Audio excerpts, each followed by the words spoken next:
All right, you guys. We are going to go through a little bit more of some background information about the Civil War and stuff that you guys have been reading about so far at home. And hopefully, this will kind of clear things up a little bit, maybe help explain a few things, make things make them a little bit more sense, or even just put pictures to faces or whatever you want to say. Okay. Um, so we are looking at this PowerPoint. First of all, we're going to go through a little bit of review of stuff that we had talked about, like when we were still in school and we first started talking about the Civil War. Okay, so first slide is differences. Some of the largest differences divided the northern and the southern states along before the Civil War started in 1861. So obviously there was issues before um, the states actually separated. The two important issues that increased tensions were slavery and states' rights. Okay, so we can see that right here. If you can see my giant cursor, all right, those two issues are the biggest things as to what led to the Civil War. The Civil War starting in 1861. Okay, first thing, states' rights. So many people in the South believed that states could choose which federal laws to obey.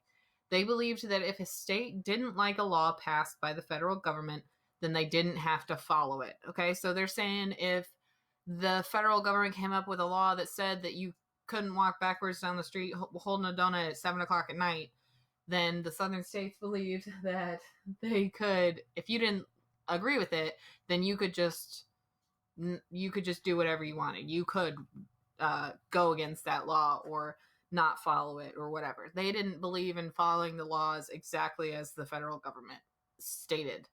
Um, Many also believed that any state could withdraw or secede from the Union if it chose to. So, again, with seceding or withdrawing, that means that they go and they break off from the United States. That would mean that they're no longer a part of the United States if they secede. Most Northerners believed that the states had to obey all the laws passed by the national government. And they also thought that no state could break its ties with the United States. So those are kind of the differing beliefs. The Northerners think that the laws have to be followed to a T and they can't leave the Union. The Southerners, on the other hand, think that the laws are basically just guidelines and that if you don't agree with them, you don't have to follow them. And you have the option to leave the country if you want to. Next is slavery. So, slavery had existed in America since colonial times. It was an important part of the South's economy because slaveholders did not have to pay wages to workers. Okay, we've kind of already touched on this a little bit when we were still in school. Southerners felt that it would be impossible to grow large cotton crops and sell them at a profit without using slaves. So, if you guys remember, cotton is one of, if not the cash crop of the South. It pretty much is the most important crop that came out of the South at this time. And so they are thinking that because they send out so much cotton that they need these slaves in order to work the fields and to get the large cotton yields that they're getting. They're saying that it's impossible to do it without some use of slaves. Okay.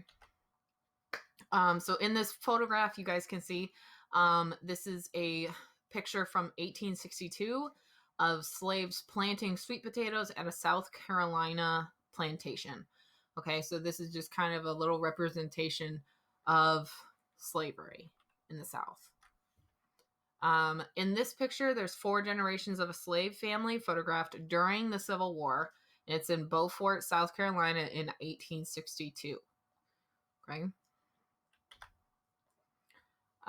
This is a slave trader's business in Atlanta in 1860s. So basically, how slavery would work is they would, by this time, transatlantic slave trade was illegal. So that means that they weren't taking people from Africa anymore. It was all just based on people, black people that they had in the United States already. So if you wanted to buy a slave or get a slave, you would go to places that were like this, where it was auction and Negro sales. Okay, so that means that you would basically go to this business and they would auction off different slaves, and whoever is selling their slaves, that money would go to them, or at least a portion of that money would go to them. Um, so you really did, when you had slaves, you bought them and sold them as if they were property. Okay. I Obviously this is a touchy subject, but in the South and during these times, these people were seen as property. So that's why they were auctioned off and sold and moved around the country, or at least around the South, as much as they were, because they were just, it's just, if you guys have ever seen any type of cattle or livestock auctioning or sales, it's basically, they thought it was the same thing. Okay. They thought it was the same type of thing where you could just auction them off and that's how you would get them. You could either build up your slave population, or if you needed to, sometimes they would catch runaway slaves and put them up on auctions so that the auctioneers could make money, and stuff like that. So that's kind of what this picture right here is representing. Many Northerners felt it was wrong for one person to own another. So again, the South believes in slavery, the North does not. All right. There were abolitionists because they wanted to put an end to or abolish slavery. Okay. Abolitionists are people who are against slavery, who are fighting to get rid of it. All right. Southerners disagreed, saying that the abolition of slavery would destroy the South's economy. Because remember, in the South, they're saying that in order for us to make money by growing cotton, we need slaves and to grow the cotton, to work the fields, all that other stuff. So they're seeing it as, if you get rid of slavery, you're going to completely cripple the South's economy and it's all going to collapse. Okay. This picture right here is escaped slaves from 1862. Okay. So these are slaves that are living in everyday life, free, not as slaves. Okay. This leads us to Uncle Tom's Cabin. Uncle Tom's Cabin is a novel that was written by abolitionist Harriet Beecher Stowe in 1852. This book is about a cruel slave owner's shocking treatment of slaves. It showed the evils of slavery and turned many people against it. And President Lincoln called the author the little lady who made this big war. So basically, Uncle Tom's Cabin really kind of was one of the big sparks that's pushing a huge wedge between the North and the South. Because in the North, when people are reading Uncle Tom's Cabin, it's really opening up their eyes and saying how wrong it is that this is happening and how we need to put an end to it, especially abolitionists. So it's just kind of a big dividing factor. Okay, so this portrait off to the side is Harriet Beecher Stowe, from 1852, and it says the book helped lay the groundwork for the Civil War. What that means is, like I said, it's kind of one of the sparks that sets off the war. So you can see the picture of the novel off to the side. Okay, so now we've got the raid on Harper's Ferry. So in 1859, abolitionist John Brown led a group of rebels to a gun facility in Harper's Ferry, West Virginia, to protest slavery. The group attempted to help slaves by giving them guns to repel against their masters, but they were soon surrounded by local troops. Okay, so in this, there's a big picture. This is Harper's Ferry in West Virginia, and this guy right here, that's John Brown. Okay, so he's kind of trying to be a little bit more militaristic and kind of set off a big revolution or rebellion by giving these slaves guns in order to fight against their masters. In this raid, 2 of his sons were killed, but John Brown refused to surrender and was eventually captured. He was put on trial, found guilty of treason, and was hanged for his involvement in the raid at Harper's Ferry. This event proved that people were willing to use violence in order to end slavery. So it was at this point, this is in 1859. So this is about 2 years before the war actually started. So it's like tensions are boiling to the top and kind of starting to bubble over a little bit. And it's at this point that people realize, like, oh, dang, this is a real issue. Like, people are willing to die for this. They're willing to kill for this. They're willing to be really, really violent in order to end this. Like, this is a big deal. And it's because of Harper's Ferry that they start to pick up on that. All right, so Abraham Lincoln.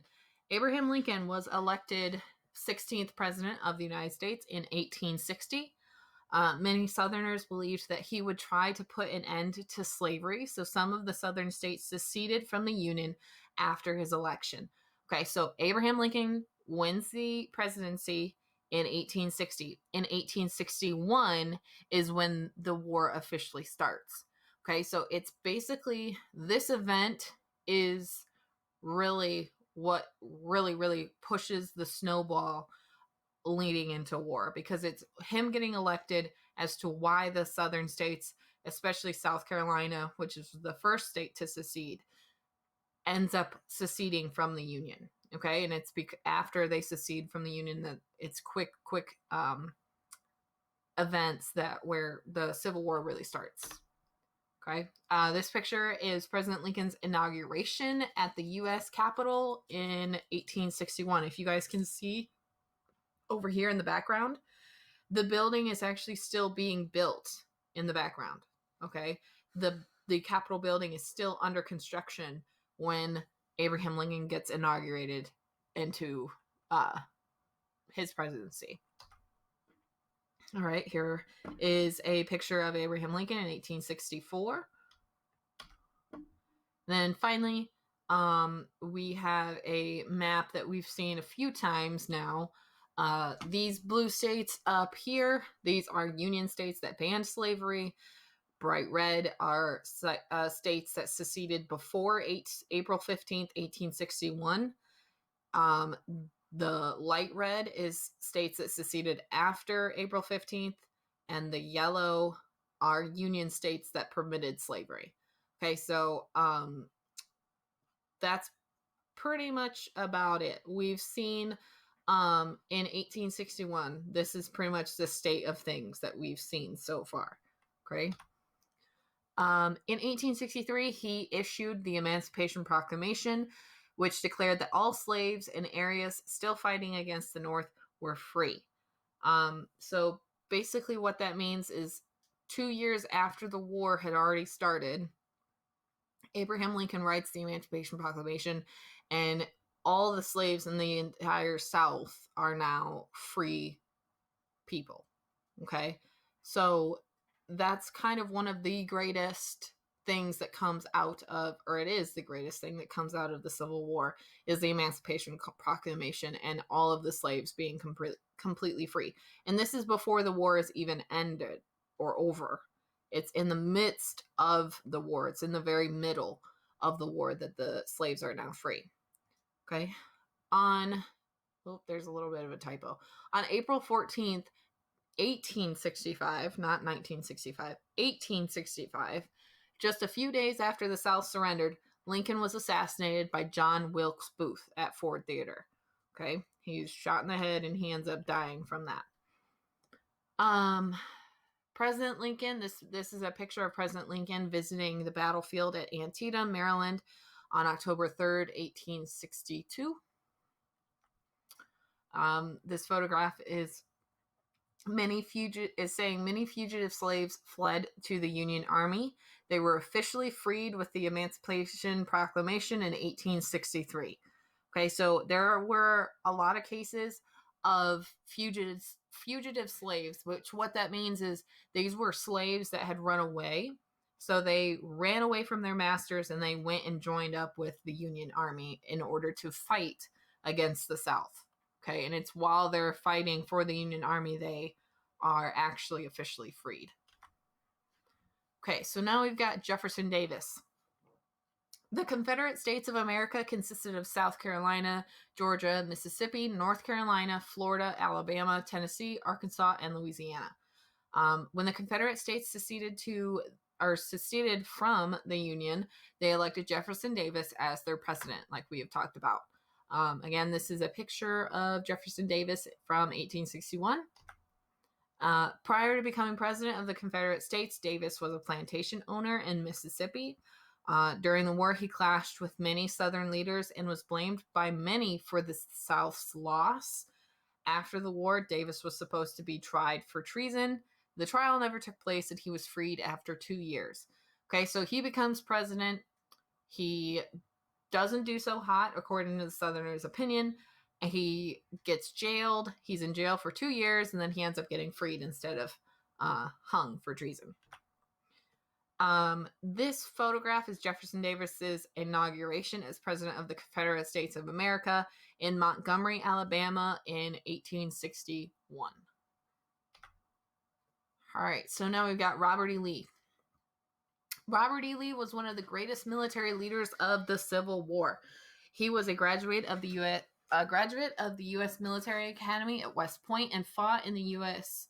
Army during the Mexican War. Lee was from Virginia. He was originally offered the command of the Union Army, but because Virginia seceded, he felt it was his duty to defend his home state. Okay, so again, he didn't necessarily agree with everything that the South was saying, but because of the fact that his home state seceded, he felt like he needed to defend his home state. He didn't want to fight against his home state. Okay, so this is a photograph of Robert E. Lee. Lee left the U.S. Army to lead the Army of Northern Virginia for the Confederacy. Lee did not support slavery, but he wanted to stay loyal to his home state of Virginia. After the war, Lee became president of Virginia's Washington College, which was later renamed Washington and Lee University. General Lee with his Confederate officers. That's what this photograph is showing. All right, now we've got Ulysses S. Grant. Okay, Ulysses Grant was also one of the greatest military leaders of the Civil War. So on both sides, on the South and in the North, because Robert E. Lee is fighting for the South, Ulysses Grant is fighting for the North. Both sides have these very talented, great military leaders. So it's kind of like two superheroes or two powers that are just clashing together in this war. Okay, he was also a graduate of the U.S. Military Academy at West Point, and he fought in the U.S. Army during the Mexican War. Okay, so both Grant and Lee went to West Point and fought in the Mexican War. Grant left the Army after that war to become a businessman. Okay, so here's a photo of him. Eventually, after the Civil War, Grant becomes president of the United States. Grant rejoined the Army in 1861 and eventually became the North's leading general. He was a master of military strategy, and Grant's troops defeated Lee's army in 1865, ending the Civil War officially. Grant was elected president of the United States in 1868 and served 2 terms as president. Okay, so this is a photograph showing his inauguration to where he actually is named president of the United States. Okay, Stonewall Jackson. Thomas Stonewall Jackson was a skilled Confederate general from Virginia. He earned the nickname Stonewall during the First Battle of Bull Run. General Bernard B. saw him bravely facing the enemy and said, "There stands Jackson like a stone wall." He became a hero after his victories in the Shenandoah Valley. Okay, so here's a photograph of him. Remember, this is the guy that lost his arm in a battle, and it has its own gravestone. His severed arm, has its own gravestone in the South. In 1863, Jackson was mortally wounded by his own troops. He had his left arm amputated, but died of pneumonia 8 days later. Before his death, Robert E. Lee said, "He has lost his left arm, but I have lost my right arm." So what that means is, even though Stonewall Jackson lost his left arm, Robert E. Lee basically lost his right hand man. That means that Stonewall Jackson is his pretty much like his best friend or his best man.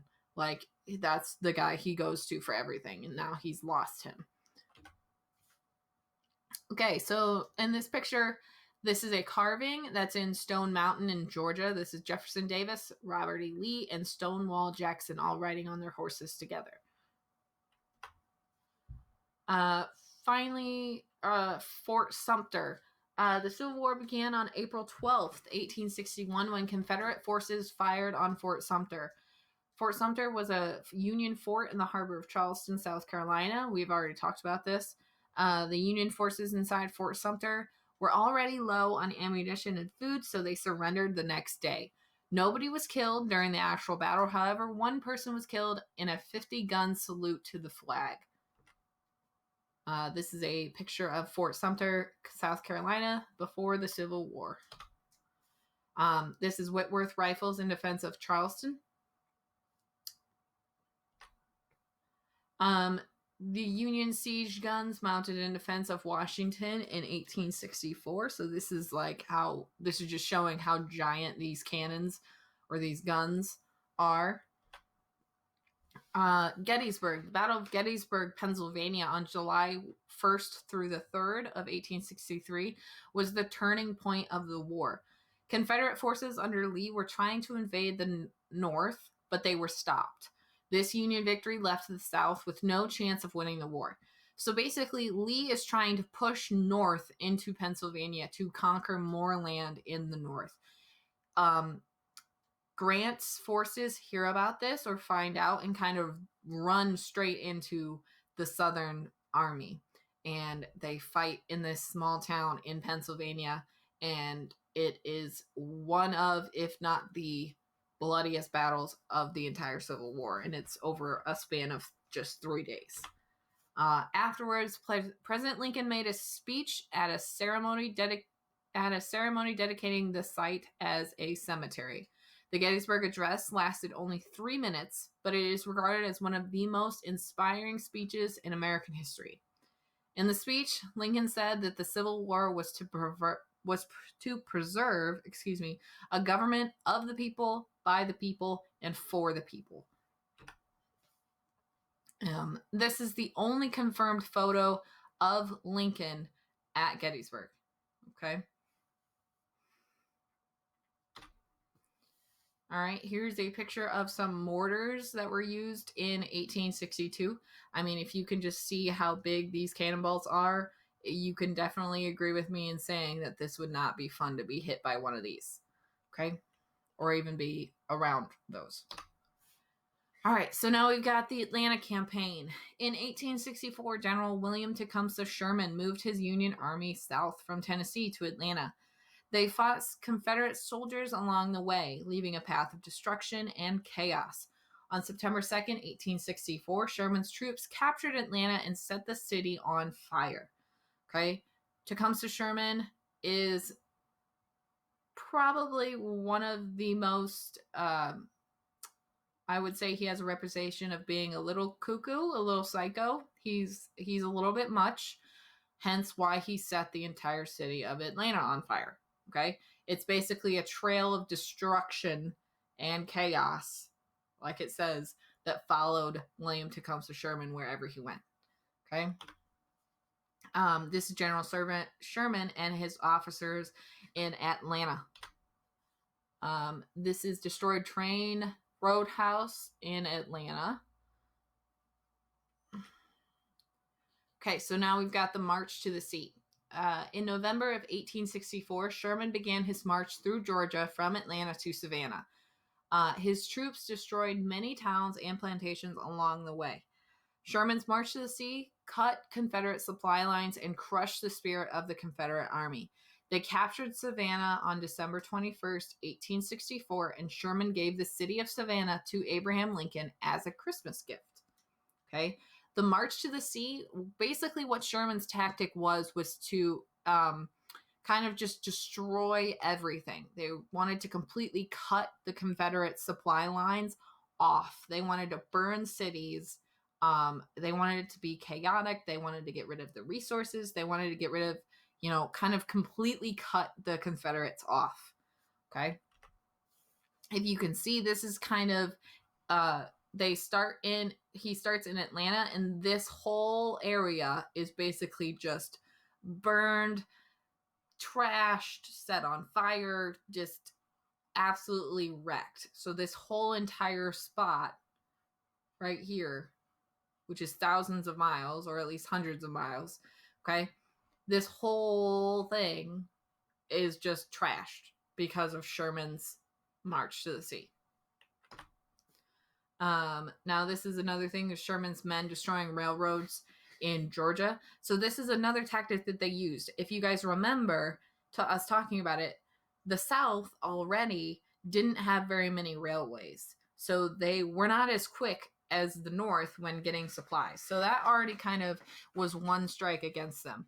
Now, when Sherman was doing his march to the sea, his troops would, each time they would come through a city or go through the next piece of their march, they would destroy the rail lines, so making it impossible for trains to get through anywhere. So that it was just another way for him to cut the supply lines to the Confederacy.